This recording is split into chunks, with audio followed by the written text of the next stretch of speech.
Hi. Thank you, Patricia. Thank you for cooking the soup for us this week. I appreciate you. So thank you very much for being here. And you had me at Piglet. I really love Piglet. I've always loved Piglet. Pooh was one of my favorites when I was growing up. I think the archetypes are there for me for sure, and the power animals and all that stuff, right? Yeah. So, good morning. I see a couple new morning. Where am I? Good afternoon, evening. I usually have a guest, right? And I kept all these little roadblocks were coming up for me, and I was like, okay, what do you really want me to do? And it said gallery. And then I turned to my daughter and I said, would you please come up on the stage with me and help me out a little bit? She said yes. So this is Briston. Yeah.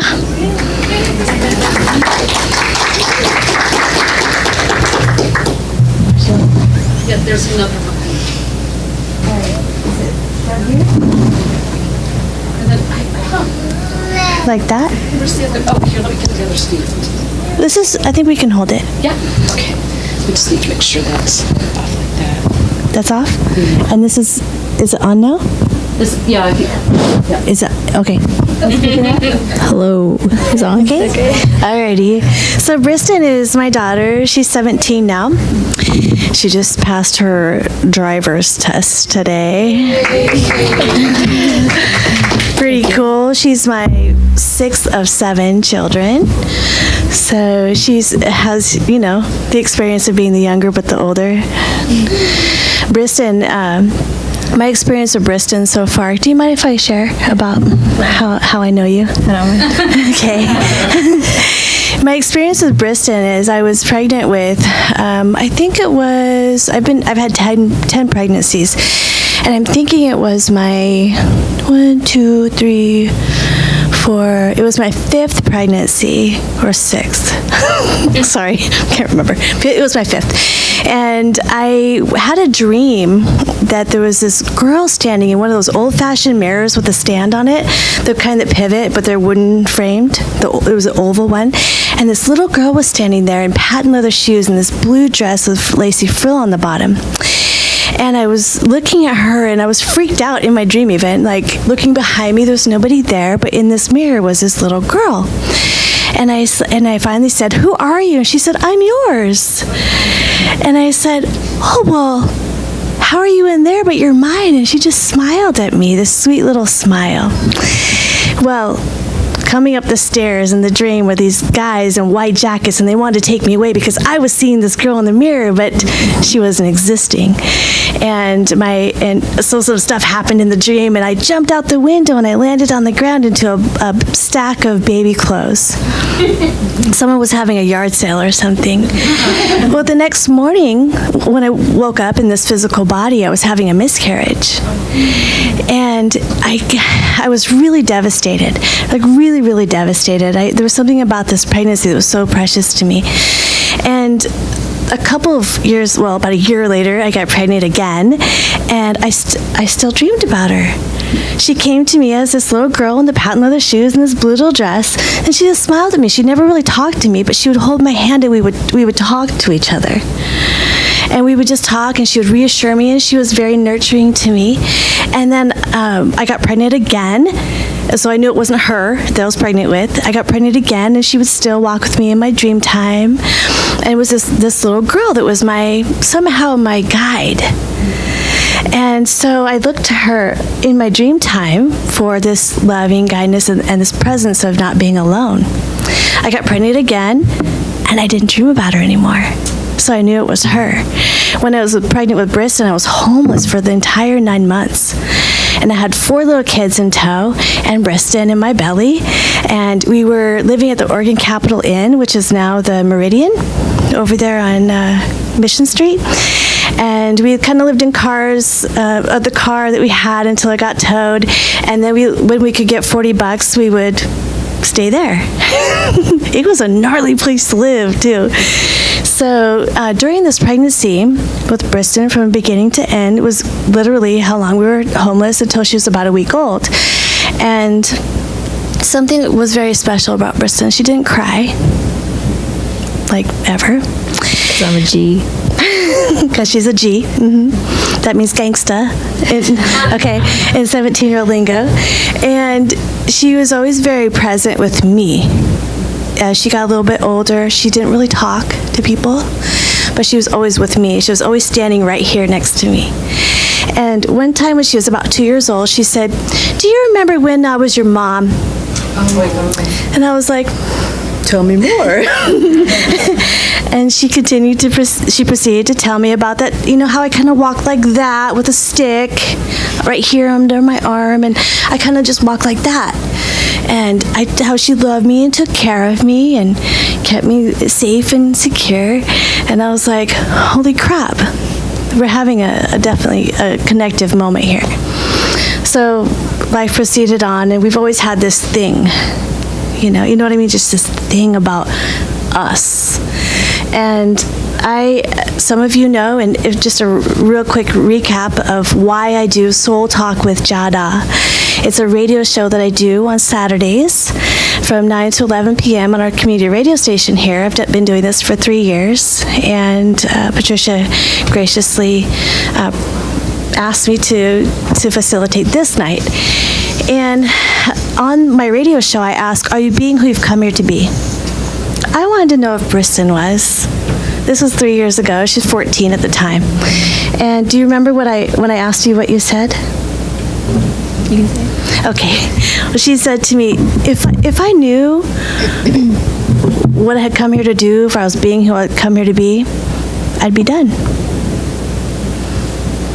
I was like, but wait a minute. How do you know you'd be done? And she continued on to give me this really genius answer. And of course, I'm biased, but whatever.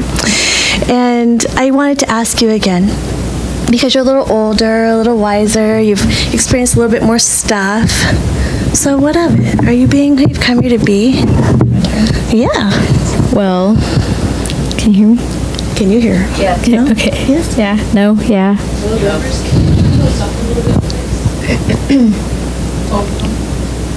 Thank you. The question, am I being who I come here to be? For me now, in a typical sense, like my friends or whoever would come to me for advice or something, and being 14, 15, 16, 17, not really knowing, not really having much life experience, I guess, I would just know things without knowing them, if you know what I mean, right? Like, I don't know. But I guess just being there for people and having the kind heart that I do, because I feel like I do, I am. And my dream of being a surgeon, I feel like I will pursue who I am. Do you feel like it will help you to express who you are? I guess what the deeper question is that do you feel like it's the difference between being and doing, and we can be who we are, and how we be that is sometimes expressed in what we do, but do you know who you are? I do know who I am. Who are you? Who am I? Who am I? How can I put this in words? I don't know how to put it in words. Just let it out, however it comes. What it feels like, what it looks like in color, how it looks like purple. Purple's the color of compassion. That's my purple. It's my color. It's purple. I do feel very compassionate, vibrant. Not really sure I don't know really how to explain it or anything. It's just kind of in my head, like I can see it and I know it, I just can't really say it. What does it look like? Well, I said purple. Oh, well, you did say purple. So is it like, are you doing something when you feel that color purple? Yeah, and kind of just waking up in the morning, I just kind of feel purple. There you have it. Thank you so much. Is there anything else you want to add? No. Thank you. Thank you, Briston. I appreciate you. Thank you. I know I'm a little biased, but I think she's cool. She's She's very cool. Is Jeremy here? I don't think Jeremy. I don't think I saw him. So since Jeremy's not here, I understand he's doing service on Easter weekend. Do you know I'm going to be getting married that weekend? Yeah. My beloved Matt and I were having a little dream trip to Hawaii to get married by one of our good friends. So in this quest, this weekend I went to Chicago and I attended the Hay House Writers Workshop. And Mike Dooley, the Tuts from the Universe guy, who was the keynote speaker, I did an Ussie with him. He's like, oh yeah, totally cool. It was so cool. So I learned how to publish a book. It was great. But the message itself about being who you've come here to be, like, I was like, oh yeah, man, I'm a recovering addict, I've been homeless, survivor of domestic violence. Like, everybody seems to have done that, right? But what he kept saying, he even said that without me asking him. He said, everybody's done that, but nobody's done it like you. Nobody's done it like you. You have a story that's going to touch people who need to hear what you have to say. Because I suffer from ordinariness sometimes, you know? But I also am really cautious of the special. I don't want to be special, but I really want to be special. See me, don't see me. See me, don't see me. I kind of get that stuff too. So I wanted to do tonight a gallery reading. I don't know if I wanted to do that, but that's what came about. So this is a little bit different. You have the gallery readings, right? So I'm not doing gallery reading, I'm doing gallery interview. Meaning if someone would like to come up or from your seat, express, are you being who you've come here to be? What'd you think? Saucy? Anyone want to start? Matt? Come on, baby. I like it. I like it when he speaks. Is this on still? I'm usually loud enough that I don't need it, but that's good. Just saying. Okay. So, my beloved, you're amazing. Tell me everything. What do you want to hear? Well, we talk about are you being who you've come here to be. I almost feel like that's almost played out in a way. Maybe just for me. Maybe not for everybody, but for me. So. Well, for me in that, being who I've come here to be, I don't think anybody has a choice. I think we are always being who we've come here to be. Why? How? I believe, and this is my take on it, that before I came to this plane, I had specific experiences that I wanted to have. So I decided to have them. And that's what I'm doing right now. That's what I've always done. So do you think, so you're saying, I love it when you say this, when one of us is injured, maybe by another person. I don't know about anybody else, but I have mommy issues. Okay, so I'm just going to put it out there. I think one time I heard you say, and I know I've read this before, but I never really applied it until I heard you say it, that my mom loved me so much that we agreed together to have this experience so I could learn what I had to learn. I love that. And I believe that. I think that in order for spirit, energy, consciousness, whatever these little pockets of thoughts and experiences are, that before we come to this venue to act out and be whatever we are this time around, we want to have specific experiences. And you hadn't had that specific, maybe painful or not, experience. But on that side, it doesn't seem painful. It doesn't seem happy. It just is an experience. And for some reason, you have said, I want to have that experience. And whoever, like a grab bag? I don't have all those answers. Yeah. No, you can't sit in my car. I'm in the middle of something right now. Excuse me. Anyway, on those experiences, so you chose to have that. That is funny though. That specific experience, and your mother loved you so much that she knows that type of experience is going to be painful. I'm going to have to do some things that are going to hurt you for you to have that specific experience. I'm going to have to put myself in a place where I don't remember who you are to me right here, right now. I'm going to have to go into this experience with an amnesia, not knowing, so that I can give you exactly what you want. It's based on that I believe some of those that have hurt me the most are the ones that love me the most. This universe, absolutely everything is designed to love you. Everything. What he said. That's beautiful. Thank you.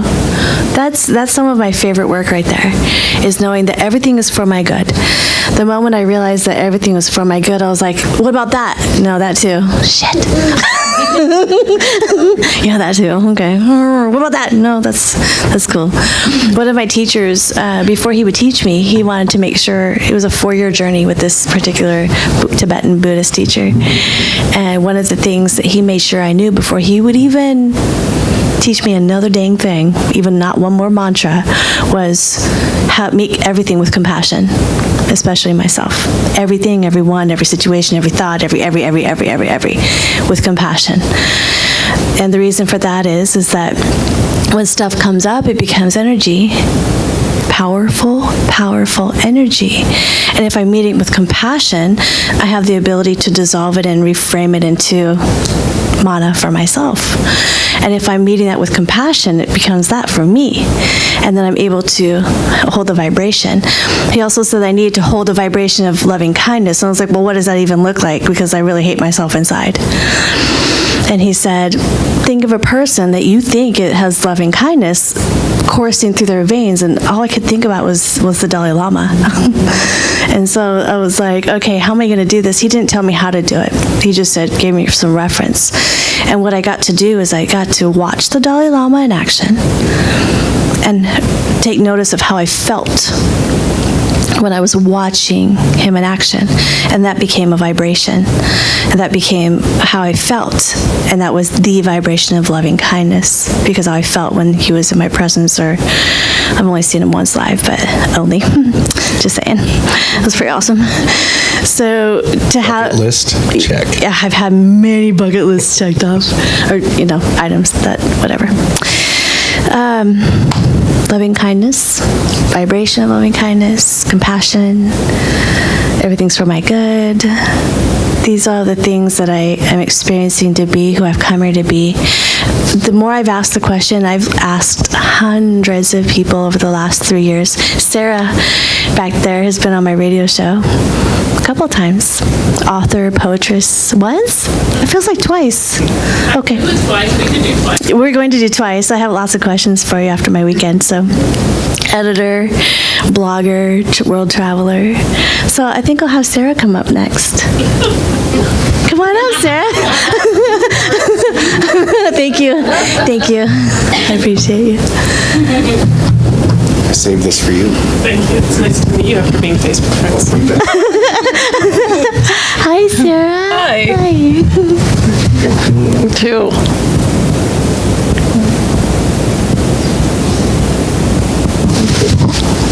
Thank you. She gives good hugs.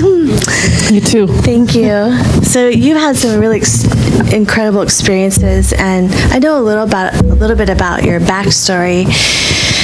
I think that I know I always ask this, so I'm just going to ask it. We'll go from there.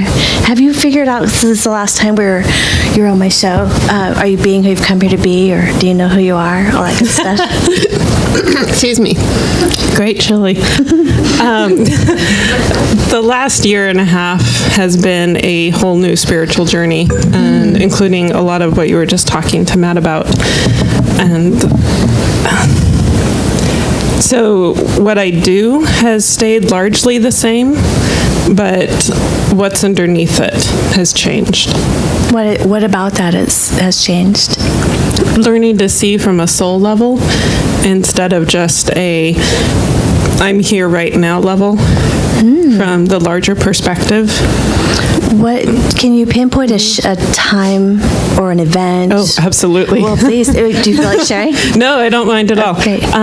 Emily Cahal, which some of you probably know, she's a good friend of mine, and she posted on Facebook the 30 qualities of an empath.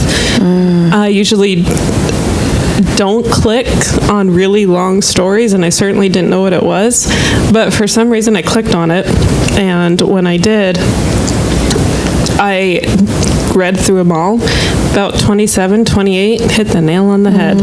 And that brought in a whole new question, what's an empath? And then I was talking to Leslie Grassa about that, and she explained and helped, and I researched to figure out what that was, and it made sense. And that's been a whole part of this journey, learning what that gift is and how to handle it, because it's hard being so sensitive, but yet it's a powerful gift.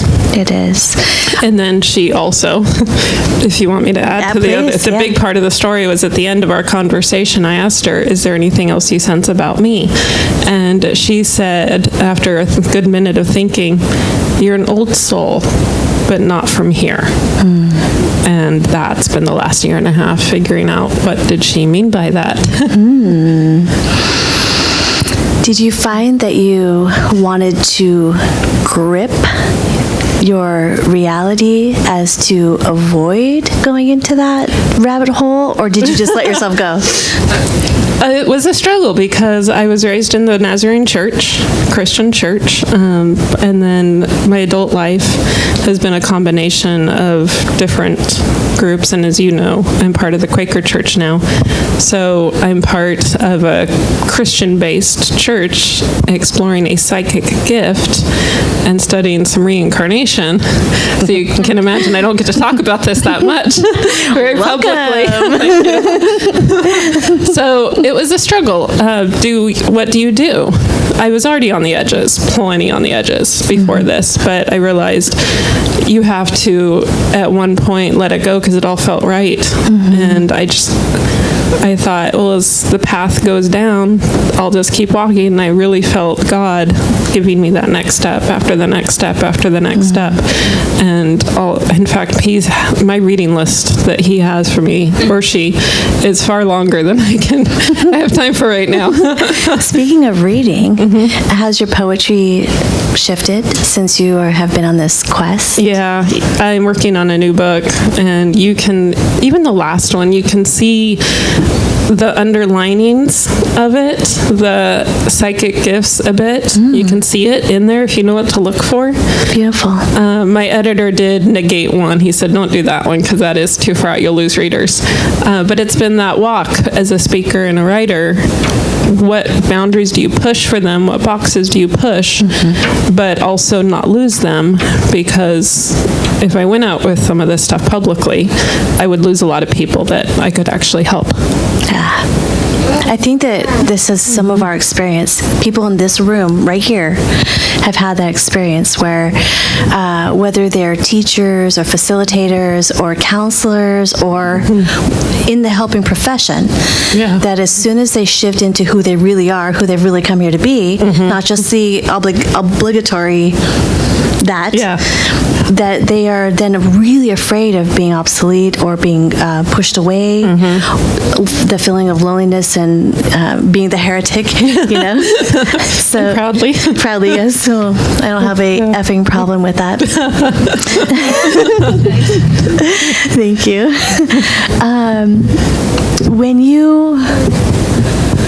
Do you feel like you're feeling more comfortable in your skin with your gifts, or absolutely. Have you figured out what you want to, do I dare say, do with them?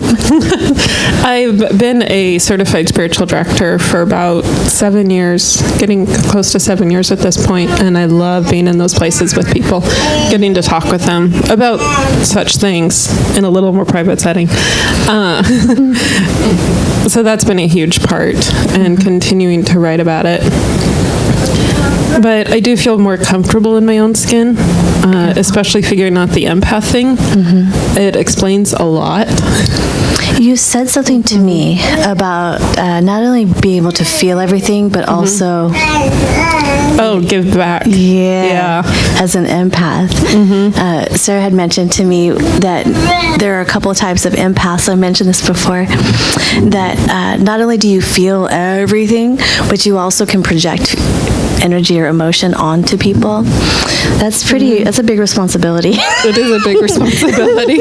But to still remain authentic, right? Yeah. And I think that that's what my teacher that I mentioned before was relating to me, is that because I'm the same, that like you ask my kids or anybody close to me, they can feel when I'm pissed, and they can feel when I'm elated, and they can feel when I'm when I'm sad. My son Wallace, I will barely even be in the door. He's like, "What's the matter, Mom?" I'm like, "How do you know? Like, I have no privacy in my feelings, nothing." But that's the responsibility. Jesse is who I'm talking about. And the responsibility is that I have to make everything with loving kindness, or I'm going to blow people out of the water with my rage like I used to. Or the passive aggressive stuff or whatever. Just cut you, But that's been quite a process. Yes, it has. I was in a practice one time, and a friend of mine in a meeting got angry, who never gets angry. And we got to talk about it afterwards, because during it I realized, I was the angry one. And when we talked later, she said, "Yeah, that was from you. I could tell."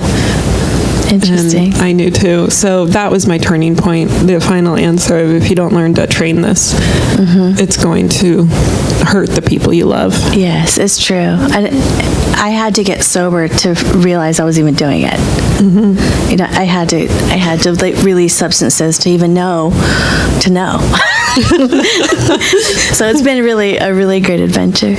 Well, thank you so much. I look forward to having you on my radio show soon. Yeah, I would love to do that We'll talk sometime. more about how can people find your books. SarahKatrineHoggett.com.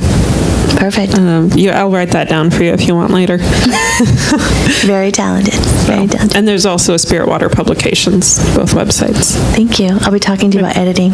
Thank you. Thank you. Thank you, Sarah. Appreciate you. What is your name? Hi, Marina. Would you like to come up here? Okay. Thank you. Welcome. Hi, Desiree. I'm Marina. Nice to meet you. Hey, I've never seen you before. I've been around. Cool. Thank you for letting me put you on the spot here. It's okay. Appreciate you. So since I don't know you very well yet, or do I? Because I spotted you as soon as you sat down. I was like, beautiful lady. Thank you. You're welcome. So are you new to, you've been around Sacred Space a little bit? Yeah. Awesome. Lucky me. That is, yeah, cool. Well, I wonder how I haven't seen you. I haven't been around too long, maybe 6 months or something? Okay, cool. Do people around here know ya? She does. Great. Everybody else is going to too, because it's being recorded. Hi. Hi. Everybody say hi. Hello. Thank you so much. So you've been hearing a little bit of the discussion. And there's something to this. And the reason why I asked the question is because years ago, I was like really lamenting. It was around the time I turned 40. And I was like, oh, I don't even know why I'm here. Like, I'm having this freaking experience. And I can't even stand my own skin. Like, what's the point? But I knew there was something inside of me that wanted to be expressed. I just didn't know what it was. And I had tried, people would say, God, can you just settle on something? You're so flaky. I'm like, man, I'm going to try all the shoes on until I go barefoot. You know what I mean? I'm just going to try everything on. So I started asking other people, do you know who you are? Like, do you know who you've come here to be? And they're like, I don't know. And the people who I thought were successful, my image, my projection of who they are, right? They look so successful because they're just so happy and they're doing the things I want to do. And so I'd ask them, like, how did you get there? And are you happy? Do you like what you're doing? Like, some would say yes, some would say no. But I really was still on the quest, so I was asking other people how to do it. I really wanted to know. So I guess that's how this all emerged, and here we are 3.5 years later. And I want to ask you, can you tell me a little bit about yourself? Like where to start, right? Can I tell you a lot in a short time? You got it. My name is, can you hear me? My name is Marina, and I'm 50, and I'm from LA. I've been here for 20 years. When I was little, I got molested by the boy next door, as a lot of people do, run into those situations. And I had a sister who, through time, ended up having 4 kidney transplants. And when she was little, she got diagnosed, with kidney problems. And she's still alive, so she's a miracle. And I was married. I'm on my 3rd marriage, and I've been married 18 years. I have 2 grown sons. One son was in Corvallis, and the other one is in Seattle working. And so they had 2 dads. And my son ended up going out with someone who was younger and getting on the sex offender registry, which to me, at first it was really, really hard. I mean, I felt like I caused it because I tried and tried to let that stuff go, and basically I was, and I'm bipolar, and so I was on this big long journey. But I felt like my not letting something go caused, like when you talk about intent or whatever, like it made it happen. And so he went to prison for 10 months and he got out, and he's doing good, and it saved him and me is he's really funny, and he's really loving, and what I learned out of that experience, even though it's hard on some days, I got kicked out of the race, like the rat race. I didn't have those milestones anymore. I was somewhere else now.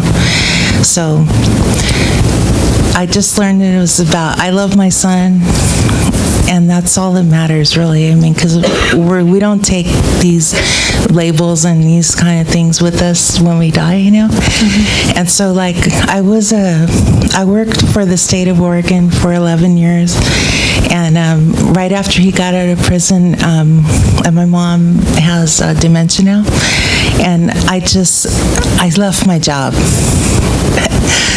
And I've been trying to get a state job again ever since, and it's been really hard. And I try to work the easiest jobs I could get that aren't easy. Caretaking for people, because there's a lot of caretaker jobs that, like in group homes, that are easy to get. But for me and my composition, it's hard to do, because you're always on a state of an awareness, right? And if you're bipolar and you got a heavy fight or flight, The response? Yeah, that position is not the good position to be in. You're either going to leave them or So I've been feeling like a total failure as a person, and today was a hard day. I felt, pretty bad, but I came here because every time I come here, I feel good. And I came here for a while, and I felt like I had like a video game life thing, and it was full of life, and it was all, yeah, and then I stopped coming here, and then I started feeling worse and worse. Like, I think I was just so isolated by myself, at home, not having a job. And yesterday I got rear-ended, but everybody was okay. And I went to an interview after that, and they told me today, on the email that I didn't get the job, and I was like, damn, But everyone, I write poetry and I make pictures and stuff. And I like to talk to people, and my friends are always telling me that I should counsel people or talk to people more, because I can talk to people that are strangers all the time. And my friend would laugh and say, tell my friends, you know what, bums roll out of the bushes to talk to Marina.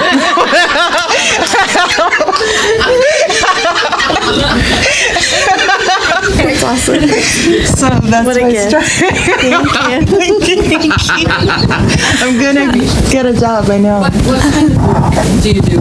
Because, we like to Okay. help each other, so maybe one of us knows something. Your dream thing. What do you what does your heart really want? I like to write, and I like to be a secretary, but what I've been doing at home all the time is getting better at graphic arts and taking pictures and things like that. So if anyone, I was even thinking I could be an errand runner or a grocery getter, or I don't know. So it sounds like you have a heart of service. Yeah. That you love to serve, but you also you recognize beauty for what it is. I would love to hook you up with Tara. You're welcome. Thank you so much. Thank you. Thank you. Thank you. Thank you. Lovely. Thank you. Sunshine. Tara, would you like to come share a little bit? Sure. I feel like Marina was your segue also. Yeah. And Marina, you're lovely. Thank you so much. You really hold a really beautiful light, humility, very much beautiful. Hey. I love you. I love you too. I like you. So you know what's up, right? All right. So Tara, you have this really cool thing going on Sundays, but you came. Okay, this is what I like. I like to watch when people are like, I know what I'm doing right now isn't for me, and I'm just sick of it. I'm sick of the job I have. I'm sick of the life I have. I know I want to do something else, because I've been there too. I get it.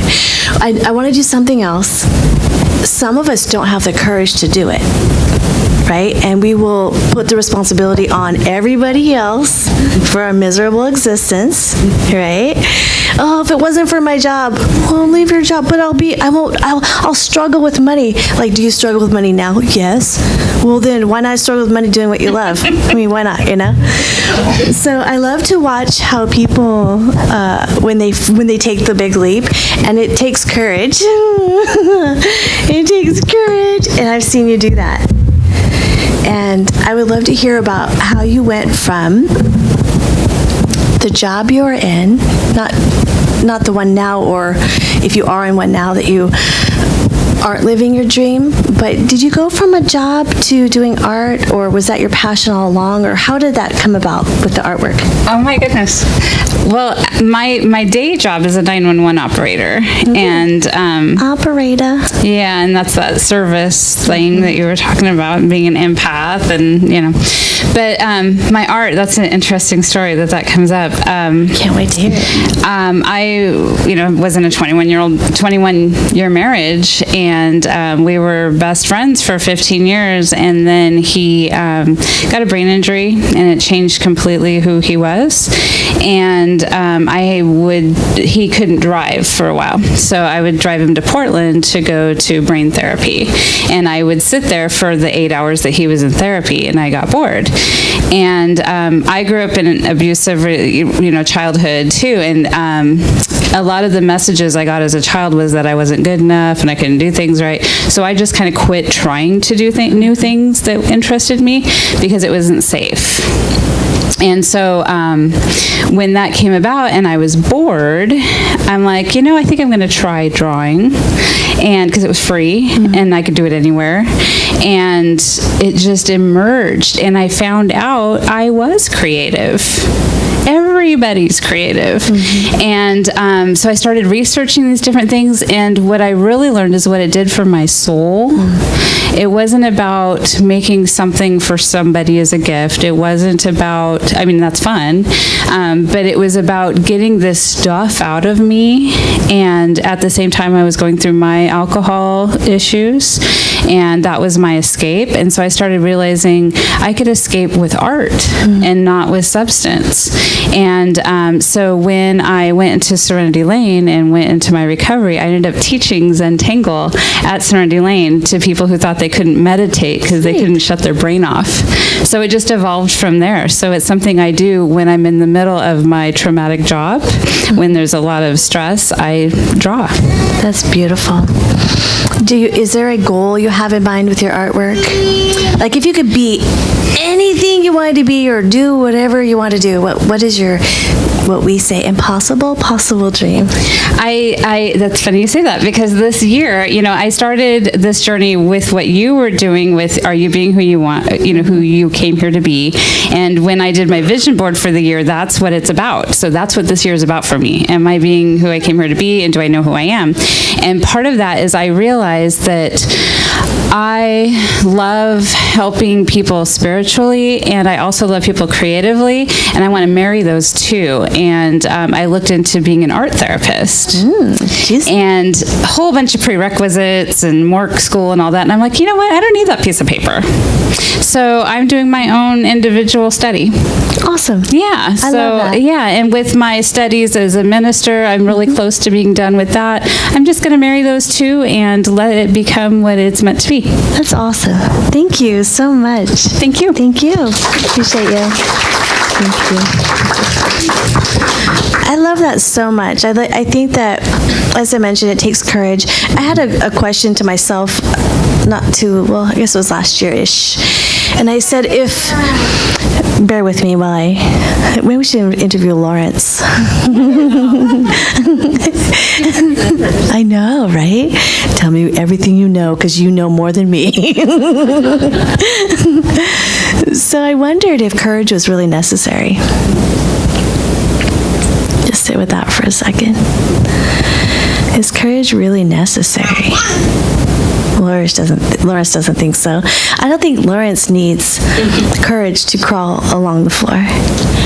I don't think Lawrence needs courage to suckle at his mommy's bosom, to get all of his needs met, to be creative, to touch the things and explore with his mouth. I don't think he needs courage to do any of that. And the reason why I asked myself that is that I'm like, I need ... in order to do whatever it is I think I need to do. And it usually comes around to, I need my needs met in order to move forward. I need certain things in order to move forward. And I was like, man, what if I just move forward? Like completely escape the abandon and just go do it.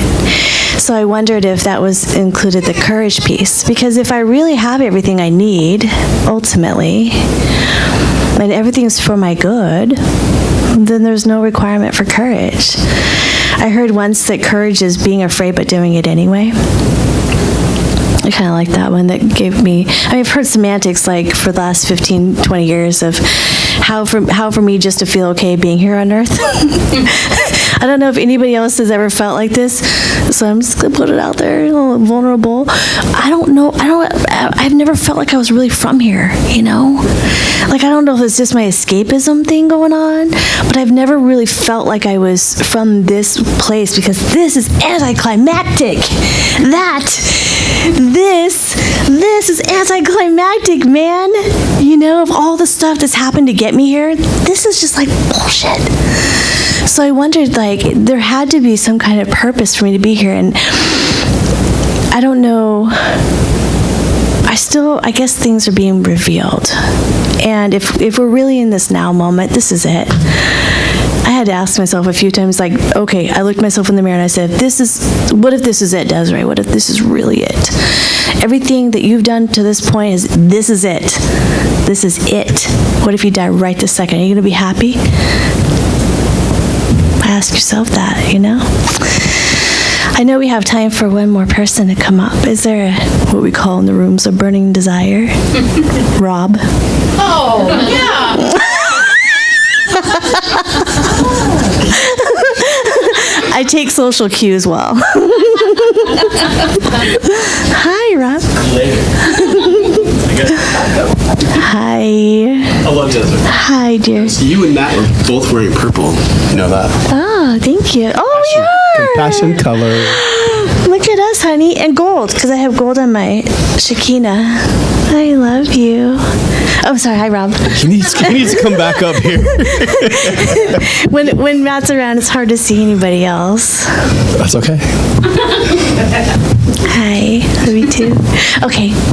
Thank you for helping my beloved. Oh, it was a pleasure. I'm grateful for the opportunity. Thank you. I don't know you very well, but I feel like I know you. I like your vibe. Oh, thank you. You're very approachable and gentle and compassionate, and you can drum really cool. Thanks. You're welcome. I told Matt that what did I say? Kind of that sprite, mischievous energy that you have. Kind of like... Me? I have that? It's like, I heard there's a Kundalini weekend coming up at the Yes. beach, and yeah, it sounds like a magical time. July. Oh, well, we have many Kundalini weekends, don't we, baby? Oh, you're talking about public?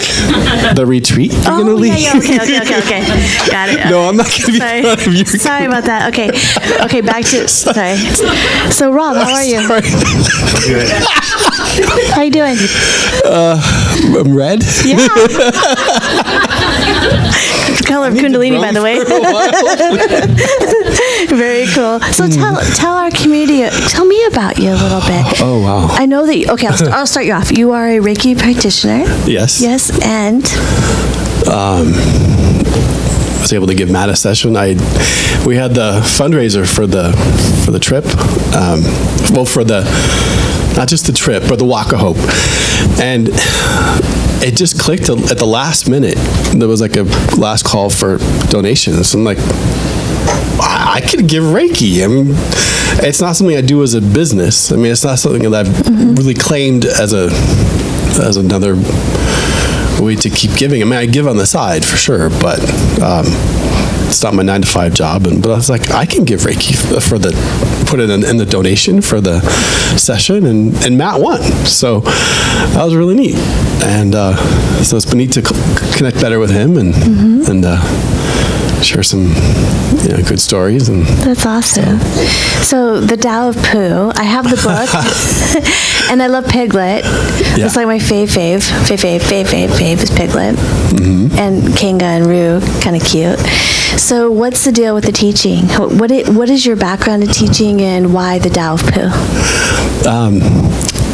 Well, you have to ask Spirit about the Tao of Pooh, because it inspired Patricia to say, this community needs the Tao of Pooh. And so I started the Life Path course with her. We've done one session so far, and so she's helping me to answer that big question of, am I here to do what I came to do? Oh, interesting. So I'm waking up to that, and she has 20 magical questions that really are insightful, help you really understand yourself better. So Really? they're good questions. Great. So the Tao of Pooh is interesting because I had part of this since winter solstice and getting ready for the new year. I just was needed to go through some inner healing from, I guess you could say, a relationship in the fall and stuff, and kind of more to rediscover who I am, because that one I really, after that relationship, felt just kind of emasculated and had to reclaim my self-worth. So that winter has been a real time of, kind of like hibernation, healing, and So I just really resonated with Dr. Wayne Dyer's stuff. And one of his talks that I listened to, so I was like doing dishes and things, or like a video through my headset, was his Change Your Thoughts, Change Your Life. And it's about his studying of the Tao Te Ching. And then all of a sudden, a month or two later, Patricia's like, hey, we're going to do the Tao of Pooh, and you're going to help me teach it. I'm like, all right, okay. I can see some connections here. So I love those synchronicities. That's awesome. I love identifying those. That's awesome. So that's learning more about the Tao Te Ching and how to just be is going to be helpful. He talks about being in the gap. Yeah. Have you seen that work? I love that work, being in the gap. It's like, what makes the vase? Yeah. I never thought of it before. Right? It's not the walls of the vase, there's that empty space Yeah. between the vase, or the empty space between the musical notes Yes. that gives it the... And the words, the space between the words. Or the space between the letters. Like being in the gap, man. in the gap, in that void. That's it, yeah. The pause between the breaths, the top of the breath, the bottom of the breath. We should do a workshop about that. Holding it's awesome. your breath. Holding the breath. That's pretty awesome. So it sounds like you're on your path of discovery. Yes, discovery. I have this feeling that we all know exactly what we're here to do. I really just have this deep knowing that everybody knows, but we either have been told it's wrong, and maybe don't recognize, not you per se, but one doesn't recognize what that is, because like I used to run to my mom and she would go, nurse, nurse, and I would run up to the bathroom because she'd be taking a bath, shaving her legs, and she would cut herself, and I knew when she would say nurse, nurse, to go grab the Band-Aid and cotton balls, and I would run into the bathroom and I would nurse her little tiny cut. Maybe she cut herself on purpose. That was kind of funny. Not really, but it was cool to be able to do that, because she loved me that much. And then I would put the Band-Aid on her, and then I really liked to do that. So I knew if I really look back to when I was 4 years old, the things that interested me the most, that big-eyed kid thing that I really loved doing, I think that's it. Like doing your healing and massage work. Yeah. Right? Yeah. Yeah, being of service, to be helping someone to not suffer unduly, mind you. I'm all about solution-based suffering, but not the stuff that it goes overboard. So, what do you think when you were 4? Oh, when I was 4, I was singing the Barry Manilow. Are you a singer? Yeah. Are you really? Yeah. So did we know this? I told Patricia that when we started that Life Path thing, one of my dreams someday would be to be able to it's funny how things just like you put it out there and then stuff just like starts to snowball. So I don't do, sometimes Rebecca, sometimes I have brain farts with names, but I like farts. They're pretty, Yeah. especially your own, Oh God, I share them. I can vouch for that. Okay. I'm good. Yeah. So anyway, I said it'd be kind of neat to be able to sing for like big band music and have a dance. So get a couple people to sing, have a band in here, and like a fundraiser for our new space, for the new home. Like solstice or something? I don't know about the well. Solstice evening or something? I'm just saying. But yeah, so That's I'm going to cool. do more singing, and I also act for Salem Playback Theater. Oh, So I'm right now Nice. doing some acting and the music, the background music for that. very And nice. so that's You know been how interesting. some of us get caught up in the, I don't know if I can make money doing what I love thing? Mm-hmm. Do you get into that too? Oh yeah, it's more like trying to focus on which part could help, or maybe it's a number of different parts. That's kind of the goal of that path of someone. That's the crazy thing too. We were warming up for the performance this last Saturday, and I was playing my drum and a couple other different instrument things, and someone said, "Hey, this guy heard you drum, and here's his number. Like I guess he plays the guitar, so I have to call him up to find out what he'd like to do. But maybe Cool. let me, I don't know, play background for him or something. That'd be kind of fun. That's awesome. So Do you have do you have a ministry, or is that your ministry, or do you have something coming up inside of you that you're going to be expressing in that? Because I kind of feel like there's a few different things. There's the teaching deal, showing what you know, music for sure, the playback theater, which is the definitely the creative expression of you, ish. I need to talk to Tara about artwork, because I have a book cover that I might need help with. So, Are you writing a book? it's a kind of, short story, maybe novelette thingy, or we'll see. But Very good. that's the thing about courage, is like it's been sitting there for eons, over a decade. Yeah. Because it's more of the courage or the fear of like, is this going to be good enough? Is it going to die a painful death? It will if you don't write. Guaranteed. True. Guaranteed. So now it's getting that. Yeah, it's like, okay, if it's meant to be, I'll just put it out there. Excellent. It's time. So I learned this weekend that writing is very cathartic, but publishing never should be. I'll talk to you about that book. I bought the writer's guide for 215. Great. I will share everything I gleaned this weekend at the Chicago Writers Conference with you. Nice. Yeah, it was cool. The Hay House too. Yeah, Hay House. But you also know Sarah, so Yeah.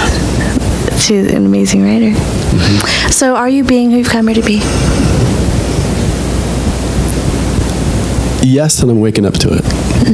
So I think I really like what Matt said when he came up, saying about, we came here for a particular journey, and maybe our journey was to have different experiences, or to experience some sort of asleepness or whichever, and then when you're ready, maybe you're meant to put all those different pieces together. So that's kind of where I don't like really putting puzzles together. I don't have patience for big puzzles, but I think I'm putting a puzzle together. Fair. Oh my gosh, I've never thought about it that way before. So we'll meet with Patricia on Monday, and we'll explore puzzle piece, putting puzzles together. Perfect. Wow, thank you. You're welcome. Thank you. Got it. Thank you, Rob. Thank you so much. Very nice to have you. Thank you. Thank you. Well, that's it for tonight. That was fun for me. Thank you so much. I love learning more about our community and the different sections and facets and loveliness. Thank you so much to you.